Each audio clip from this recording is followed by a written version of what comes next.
हे दुर्वार्चन हे व्रत दिलंय.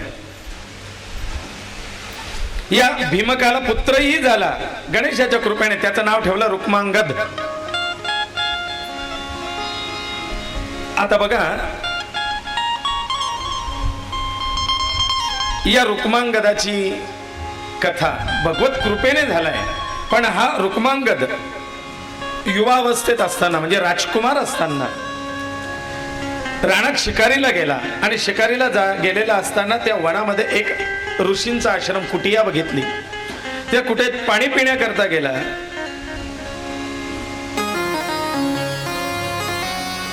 आणि त्या ऋषींच्या आश्रमामध्ये असलेल्या काही सेवेकरता आलेल्या महिला, सेवेकरी, तिथल्या विद्यार्थिनी, शिष्या, त्यापैकी एकीने या रुक्मांगदाला लग्नाची मागणी घातली. तिने सांगितलं की राजकुमारा, मला तू आवडतोयस, मला तुझ्याशी लग्न करायचंय, मी इथून निघते, आपण लग्न करूया. रुक्मांगदाला भगवत कृपेची जोड असल्यामुळे त्याने त्या ठिकाणी संयम घेतला आणि त्याने सशेल नकार देऊन तो आश्रमातून परत निघाला. हिची इच्छा होती की माझा विवाह रुक्मांगदाशी व्हावा. हे सगळं इंद्राने बघितलं होतं. आणि इंद्राने जसं अहिल्याला चोरून भ्रष्ट करण्याचा प्रयत्न केला, तसं याने रुक्मांगदाचं रूप घेतलं आणि रुक्मांगदाच्या वेशेत तो त्या आश्रमामध्ये आला आणि त्याने हिच्याशी संग घेतला. त्या ऋषी पत्नीला एक पुत्र झाला. तिला आनंद हा होता की एक राजपुत्र हा माझा पती आहे आणि हा राजपुत्राचा मुलगा माझ्या पोटी जन्माला आलाय. याचं नाव ठेवलं होतं गृत्समद. गृत्समद मुलगा, बाळ.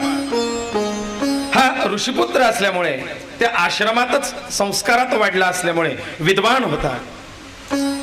एकदा राजसभेमध्ये अत्री, वसिष्ठ आदी श्रेष्ठ ऋषी शास्त्र चर्चेसाठी बसलेले असताना हा गृत्समद सुद्धा त्या शास्त्र चर्चेमध्ये सहभागी झाला आणि एका शास्त्रीय अडचणीवरती शास्त्रार्थ देण्यात त्या ऋषींच्या नंतर ज्या वेळेला गृत्समदाने आपली बाजू मांडली, त्या वेळेला त्याची बाजू श्रेष्ठ ठरली. परंतु त्याला मध्येच अत्री ऋषींनी थांबवलंय. गृत्समदा थांब, तुला शास्त्र चर्चेमध्ये तुझं मत देण्याचा अधिकार नाही. म्हणले का? म्हणले तू राजपुत्र आहेस, तू ऋषीपुत्र नाही. आणि इथे बहुऋषी मतम, इथे ऋषींचं मत विचारात घेतलं जाणार आहे, तू ऋषीपुत्र नाही. म्हणले हो.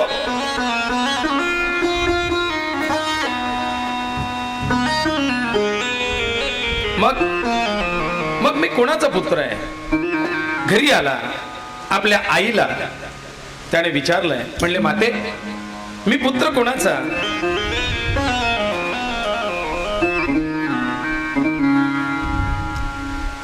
त्यावेळेला ती गडबडली. ती म्हणले ऑफकोर्स तोच होता रुक्मांगद. तिला काय माहिती इथे इंद्र येऊन गेलेला आहे. परंतु ज्या वेळेला या गृत्समदाची भेट नारदांना होते आणि नारदांनी खरं चरित्र त्या ठिकाणी वर्णन केलंय. गृत्समदा,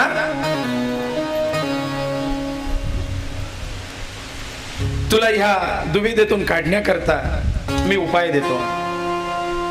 गृत्समद नारदांना शरण गेला आणि नारदांची प्रार्थना तो करू लागलाय. गुरुदेव, मला या विवंचनेतून आणि या मोठ्या कठीण परिस्थितीतून, दुविधेतून बाहेर काढा. गुरुदेवा, नारदांना त्याने गुरु म्हणून मानलंय आणि मग गुरूंकडनं योग्य तो मार्ग घेत आहेत. गुरुदेव दया करके मुझको अपना लेना. गुरुदेव दया करके मुझको अपना लेना. मैं शरण पड़ा तेरी चरणों में जगा देना. मैं शरण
सांगितली गेली अहिल्याची,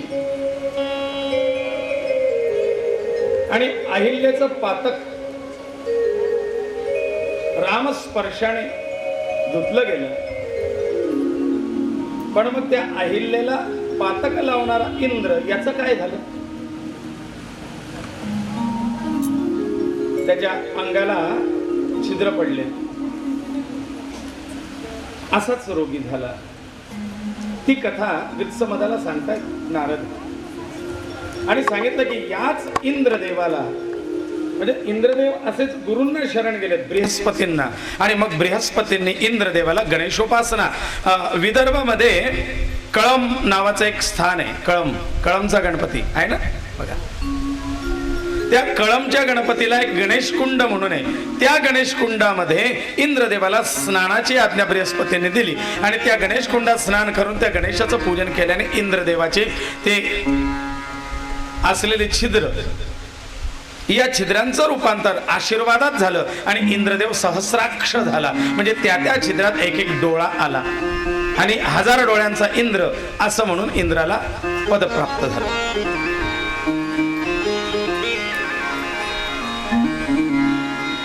या कदंब क्षेत्रात हा जो गणपती आहे याचं नाव आहे चिंतामणी.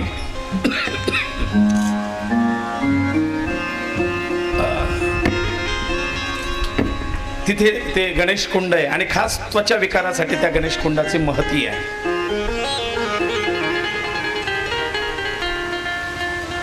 चारुहासिनी माता, वडील भीमक यांच्यासह सगळ्यांचा उद्धार त्या ठिकाणी झालाय. इकडे रुक्मांगद हा रोगमुक्त तर झालाय. रुक्मांगदाच्या कथेत आलोय आपण.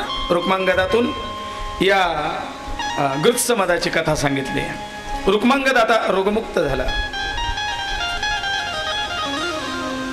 गृत्समद धर्मशास्त्र प्रवीण असूनही त्याला धर्मशास्त्रात प्रवेश घेता आला नाही. पण आता गृत्समदाची जी काही गणेश उपासना आहे, या गणेश उपासनेने गृत्समदाला असा वर प्राप्त झाला की गृत्समदा आजपासून महान गणेश भक्तांमध्ये तुझं नाव घेतलं जाईल, आणि तुझ्या नावाने गणेश उपासना प्रसिद्ध होईल. गृत्समद हा भगवत भक्त झालाय, गणेश भक्त झालेला आहे. आणि गालव, गार्ग्य, मुदगल, भृशुंडी यांच्या सोबत गृत्समद हे ऋषी सुद्धा महान गणेश भक्तांमध्ये एक ठरलेत. अशा या गृत्समदाची कथा गणेश पुराणामध्ये येते.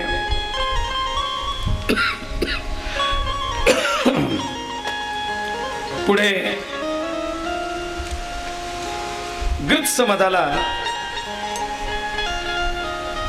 हाच गृत्समद याच्या एका शिंकेतून एक जीव उत्पन्न झाला असुरी.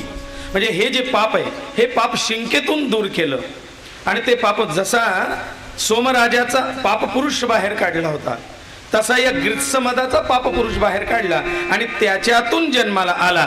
त्याचं नाव आहे, त्याला नंतर नाव पडलं जे तुम्हाला माहिती आहे. एक पुत्र जन्माला आला होता, आणि या पुत्राने सुद्धा आपल्या वडिलांप्रमाणे गणेश उपासना करून गणपतीकडनं एक वर प्राप्त केला अमरत्वाचा. परंतु अमरत्व दिलं नाही, गणेशाने त्याला 3 नगरी दिल्या, एक तांब्याची, एक चांदीची आणि एक सोन्याची. आणि ही 3 नगरी त्याला प्राप्त झाल्यामुळे त्याचं नाव पडलं त्रिपुर. तो त्रिपुरासुर जो झाला तो त्रिपुर. या 3 नगरी गणेशाकडनं प्राप्त झाल्या, आणि सांगितलंय की जोपर्यंत एकाच बाणात या 3ही नगरी भेदल्या जात नाही तोपर्यंत तुला मृत्यू येणार नाही. आणि ते त्रिपुर 3 नगरी ट्रँगल मध्ये बसवलेले होतात. आता तुम्ही इकडे बाण माराल तर इकडे जाणार नाही, इकडे बाण मारला तर इकडे जाईल, इकडची भेदली जाणार नाही. कुठल्या शस्त्राने आसराने कुठल्या पद्धतीने हे ट्रँगल एका वेळेला छेदले जातील. मग त्रिपुराला वाटलं मी अमरच झालेलो आहे. करता करता करता वरदानाचं रूपांतर आणि ती शक्ती त्याने दुष्कृत्यासाठी वापरायला सुरुवात केली. आणि असा हा त्रिपुर आता देवादिकांना सुद्धा त्रास देऊ लागला, ऋषीमुनींना त्रास देऊ लागला, स्वतःला तो अमरच समजतोय. मग या त्रिपुरा करता सगळ्या देवी देवतांनी सांब, सदाशिव, महादेव यांना प्रार्थना केली की भोलेनाथ या असुराला तुम्ही आवरा. महादेवांनी तयारी केली, युद्ध केलं, परंतु या त्रिपुराला आवरलं जात नाही. महादेवांना नारद सांगतात की देवा हे त्रिपुर गणपती बाप्पाने दिलंय आणि ते एका वेळेला ज्या वेळेला ती काही पूर नष्ट होतील त्या वेळेला खऱ्या अर्थाने हा त्रिपुर नष्ट होईल. महादेव म्हटले मग हे कसं? म्हटले ते त्याची चावी ज्याने कुलूप बनवलं त्याच्याचकडे. महादेवांनी 10 वर्ष पंचमुखी, मी सांगितलंय सुरुवातीला, युद्धाची देवता दशभुज आणि पंचमुख असा गणपती आहे, तो युद्धाचा कारक आहे, युद्धाची देवता आहे. त्या पंचमुखी दशभुज गणेशाची 10 वर्ष महादेव उपासना करतात आणि मग त्यांच्याकडनं ही चावी घेतात की त्रिपुर भेदन कसं करायचं. मग या त्रिपुर भेदना करतात त्रिशूलाचा उपाय गणपती बाप्पांनी दिलेला आहे आणि सांगितलंय की मी त्या गोष्टीसाठी सहाय्य करीन. हे त्रिपुर म्हणजे काय हो? जसं विदर्भ सांगितला तसं त्रिपुर सांगायचं आहे. त्रिपुरारी पौर्णिमा करतो ना आपण, एका वेळेला भेदता आल्या पाहिजे.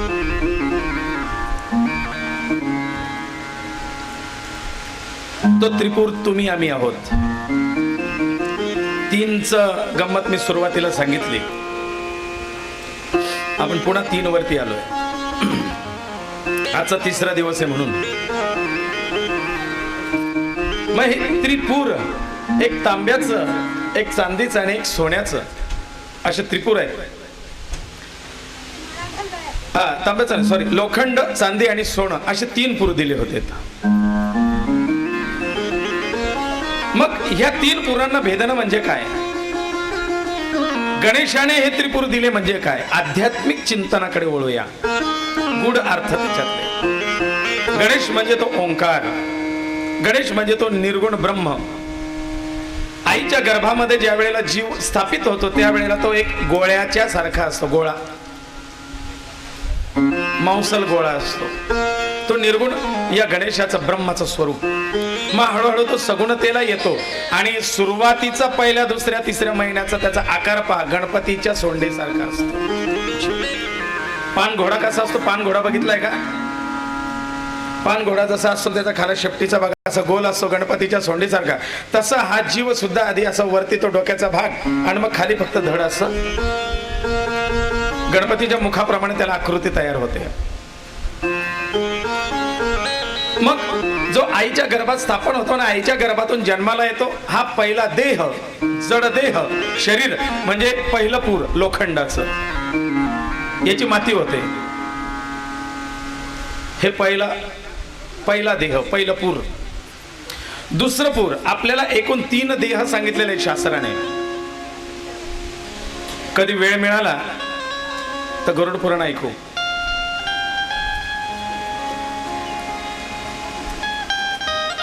असंच मोठ्या मंडपात तुम्ही म्हणाल गरुड पुराण कोणी गेल्यावरती ऐका, कोणाला जायची कशाला वाट पाहता. गरुड पुराण हा भागवत पुराणासारखा श्रेष्ठ विषय आहे. मी तर म्हणतो भागवतापेक्षा 1 पाऊल पुढे गरुड पुराण आहे. कारण भागवत हा ग्रंथ शुकदेव राजा परीक्षितीला सांगतात, परंतु गरुड पुराण हा स्वयं नारायण गरुडाला सांगतात. म्हणून तो 1 पाऊल पुढे आहे, पण ऐकायला सगळे मागे आहेत.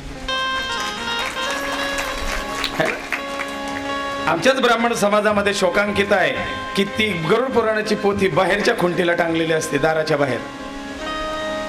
मीच माझ्या सख्या चुलत बहिणी करता लहान होतो त्यावेळेला मुलगा पाहायला गेलो त्यांच्याच विदर्भात.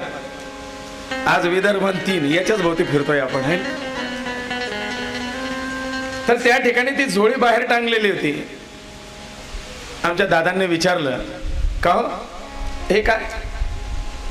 नाही म्हणले ती भिक्षेश्वरी, भिक्षा मागायची झोळी एकादशी वगैरे सांगितलं जायच्या पूर्वी, ती सदैव भिक्षा भरलेली असायची, म्हणून त्याच्यात थोडेसे दाणे असतात आणि ती तिथे ठेवलेली, ती भरलेली असावी, ती रिकामी करू नये. बरोबर आहे. मग आणि ही पोथी म्हणले ती गरुड पुराणाची आहे, ते घरात ठेवत नाही. मला तेव्हा तर काही कळालं नाही, पण मी आता म्हणतो की आपल्याच ब्राह्मण समाजामध्ये हे गैरसमज आहेत की गरुड पुराण हे अशुभ आहे, ते घरात ठेवत नाही. मी कित्येक आपल्या कळंबेश्वर महादेव मंदिरात कोणीतरी टाकून दिलेल्या गरुड पुराणाच्या पोत्या करून घेऊ. अरे गरुड पुराण वाचलं पाहिजे. मरणाच्या वेळेला काय करावं, मरण जवळ आल्यावर काय करावं, मृत्यू झाल्यानंतर त्या जीवात्म्याची देहदशा काय करावी, कसे कर्म करावे, हे सगळं त्याच्यात दिलेलं आहे. ते अवश्य ऐका. शेजाऱ्याच्या घरी लागलेलं असेल तरी तिथे ऐकायला जा. ते म्हणतो तेच ना करणं मरण, आपण काय जाऊ, मग तू ना करणं कोणी मरण वाढले. पण ते सुरू केव्हा होतं, तिसऱ्या दिवशी. मग ते पहिल्या दिवशी माय ते दक्षिणेकडे तांगड्या करायला पाहिजे होत्या, ह्या इथं आपल्याला माहितीच नाही. मग तू का गईच नाही. मग ते ऐकलेलं असेल तर कळेल ना आपल्याला काय करावं, तुळशीचं पत्र केव्हा द्यावं, कशासाठी द्यावं, मृत्यूच्या समयी कसं डोकं कसे पाय असावेत, मरणांती कसं करावं, तो दिवा कसा लावावा, कुठे लावावा, किती दिवस लावावा, है ना, त्याच्याकरता ते ऐकावं. पण मी तुम्हाला गरुड पुराण नाही सांगणार. फक्त गरुड पुराण नाही तर गरुड पुराणासारखा ब्रह्मवैवर्त पुराण, भविष्य पुराण, विष्णू पुराण, नारद पुराण आदी ग्रंथांमध्ये या मृत्यू आणि जीवात्मा याच्याबद्दल जे काही शास्त्रार्थ चर्चा आहे, या सगळ्या पुराणांच्या चर्चा एकत्र करून तुम्हाला सांगेल. आणि त्याचं नाव असेल मृत्यूनंतर जीवात्माचा प्रवास. मृत्यूनंतर ही जीवदशा काय होते, मृत्यूनंतर जीवाची अवस्था काय असते, त्याचा प्रवास कसा सुरू होतो, या सगळ्या गोष्टी त्याच्यामध्ये येतील. कधीतरी बघू आपण, योग येईल. पण आज सांगायचं असं आहे की हे त्रिपुर, मग प्रत्येक जीवाला 3 देह दिलेले आहेत. पहिला देह इथे चितेवरती पडतो, तो लोखंडाचा देह, त्याची मातीच होते, नष्ट झाला. मग दुसरा देह जो यमदूत त्याला बांधून यमनगरीकडे घेऊन जातात, है ना. आणि तिसरा देह तिथे यमनगरीच्या ठिकाणी तो तिसरा देह संपतो आणि तिसरा देह प्राप्त होतो, त्याला दिव्य देह, तो शुद्ध जीवात्मा, शुद्ध आत्मा, तो तिसरा देह. मी तुम्ही म्हणाल हे कोणी पाहिले, तुम्ही पाहतात पण तुम्हाला कळत नाही. मी तुम्हाला सांगतो या 3 देह तुम्ही कसे अनुभवले. एक हा जड देह, हा तर तुम्हाला मान्य आहे ना. हा जसं तुम्ही कथेत आल्यानंतर झोपतात, है ना, ती छान झोप लागली, पंखा चालू आहे, आपण झोपलेलो आहे. कोण झोपलंय, हा जड देह, लोखंडाचं पूर, है ना. पण या झोपेमध्ये आपण घरी जाऊन आलो, माय दुधाचं पातेलं उघड आहे ना, दुधाचं पातेलं उघड आहे, ते झाकायचं राहून गेलं, हे कोणी झाकण ठेवतील तर बरं होईल.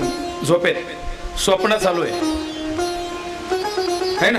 आणि मग ते स्वप्नात मांजर आली, तिला माझं तोंड घातलं का काय, आणि ते झाकण ठेवायचं. हे सगळं कुठे चालू आहे, हे कुठे आहेत, कथेत.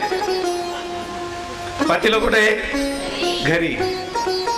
मग तिथे ते मांजरीला हाकलायला आणि ते झाकण ठेवायला कोण आहे, हा. पण ते पातेल्यावर झाकण ठेवलं, मांजरीला हाकलली, आपल्यालाच पाहतो ना आपण असतो तिथे, आपण दिसतो.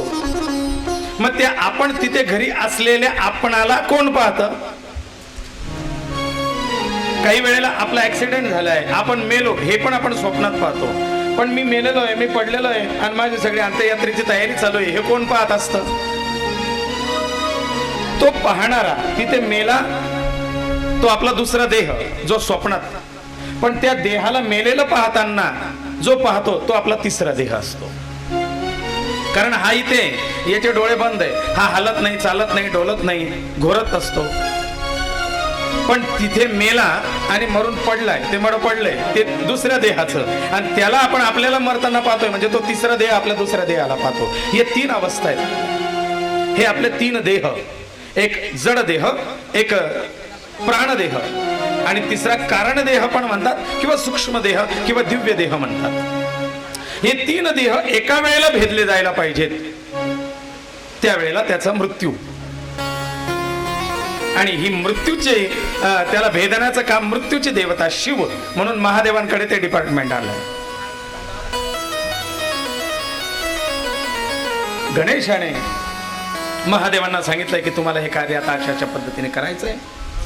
हो, महादेवांनी त्रिपुर भेदनाला आता गणेशाचे आशीर्वाद घेतले, तो त्रिशूल घेतला आणि आता त्रिपुराचं आणि महादेवांचं युद्ध सुरू झालंय. इथे महादेवांना गणेशाने काही नामावली दिलेली आहे. तशी तर गणपतीची 1000 नावं आहेत, त्याच्यानंतर 108 नामावली तरी म्हणावी, नाहीतर निदान 21 नामावली जी गणेशाने महादेवांना दिली होती त्या 21 नावांचं स्मरण करावं. घोर संकटनाशनम, ते नावं अशी आहेत. एक गणंजय,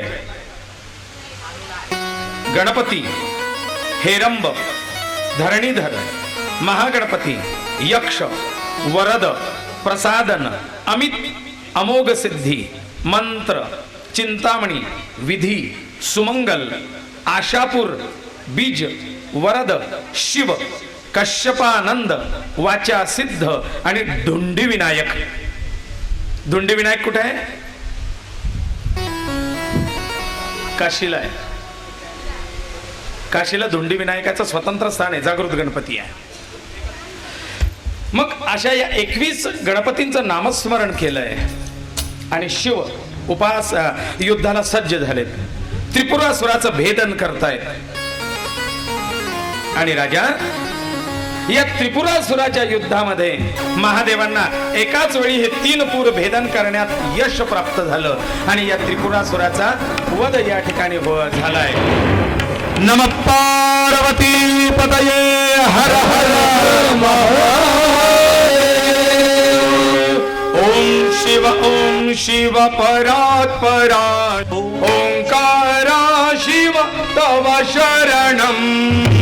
ओम शिव परात् परात् शिव ओंकारा शिव तव शरणम. ओम शिव परात् परात् शिव ओंकारा शिव तव शरणम.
आजचा थोडा उद्या, उद्याचा थोडा परवा.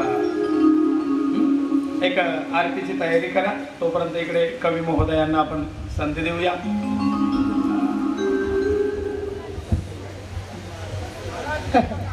आज तुमच्याबद्दल बोलायची परवानगी द्या. भारतीय संस्कृतीला संस्काराचं कोंदण आहे. जसं हिऱ्याला कोंदण असतं, भारतीय संस्कृतीला संस्काराचं कोंदण आहे. ऐका इकडे, सागराला आणि महिलांना बरं का मर्यादेचं बंधन आहे. निस्वार्थ समाजसेवेला देहाचं चंदन आहे. निस्पृह प्रेमाला हृदयाचं स्पंदन आहे. आणि आमच्या घनश्याम गुरुजीच्या नावामागं चारित्र्याचं गोंधन आहे. आणि अशा या हरिभक्त परायण शास्त्रीचा माझं त्रिवार वंदन आहे, माझं त्रिवार वंदन आहे. आज आमच्या पूजाताई बघा कोर्टाच्या वकील आहेत, पण त्या ठिकाणी यांनी सुंदरसं या ठिकाणी सादरीकरण केलेलं आहे. आणि त्या रोजच करतात, कोणतीही अपेक्षा न ठेवता. आणि आज विशेष सांगायचं म्हणजे आज अण्णांचं आमचं प्रेम कसं जमलं. आता आमच्या ताई निघून गेल्या, अण्णा एकटे राहिले. पण अण्णाला आम्ही सांगितलं, अण्णा तुम्ही स्वतःला एकटं समजू नका. ही सगळी जनता तुमच्या पाठीशी, बघायचं मागं वळून किती जनता तुमच्या पाठीशी आहे. तुम्ही स्वतःला एकटं. मग आम्ही म्हणलं आमचे हे बंध कसे आहेत. बंध म्हणजे एकमेकाला बांधून घेतलेले हृदयाचे बंध, त्याला आम्ही मैत्रीचे बंध नाव दिलं. आणि आमची ही मैत्रीची बंध असं आहे, मैत्रीचे बंध प्रेमाचा सुगंध. मैत्रीचे बंध प्रेमाचा सुगंध. निरागस मैत्रीचा लुटावा आनंद. जन्मोजन्मीचे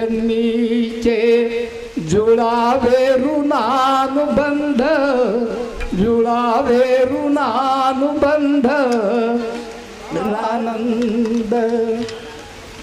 मैत्री ज्येष्ठांची करावी, मैत्री श्रेष्ठांची करावी. मैत्री पालकांची करावी, मैत्री बालकांची करावी. निस्पृह प्रेमाचा जडावा हा छंद. जडाम करंद निरागस मैत्रीचा लुटावा आनंद. आदिमन व्हावे मग आलिंगन द्यावे. कळत न कळत घडावे, हृदयात हृदय भिडावे. मैत्रीच्या पाशामध्ये व्हावे बेधुंद. व्हावे बेधुंद. निरागस मैत्रीचा लुटावा आनंद.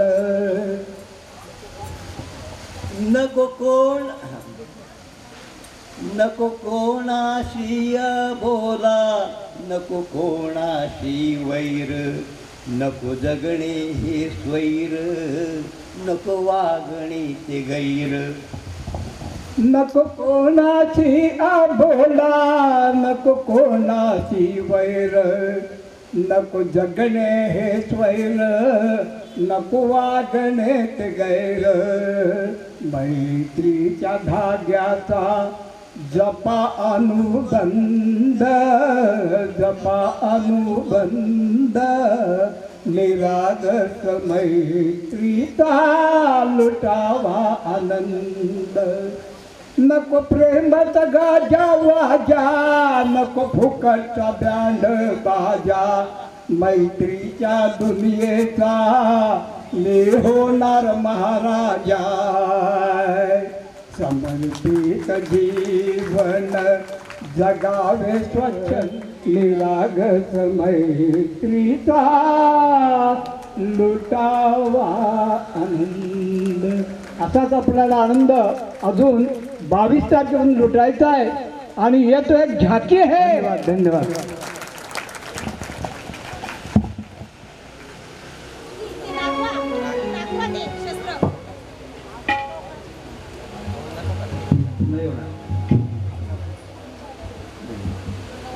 समोर बघा सगळ्यांनी समोर.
कर्मयोगे वरदानपाणे सर्वामुखे मंगलासरे निरोपतुजे मीठे वितो मस्तक जा ठिकाणी तेथे तुझे सद्गुरु कविता पुण्याचे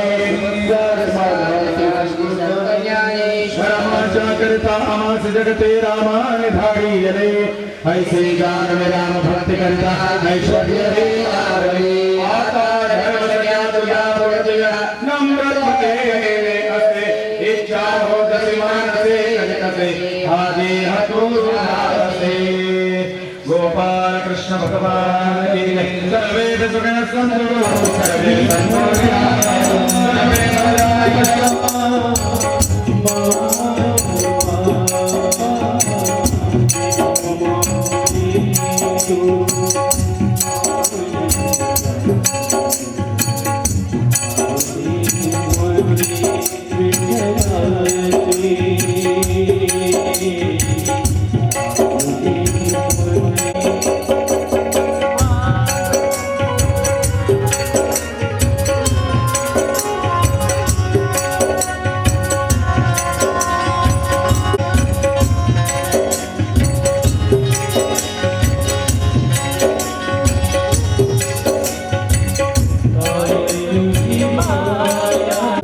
Hallelujah.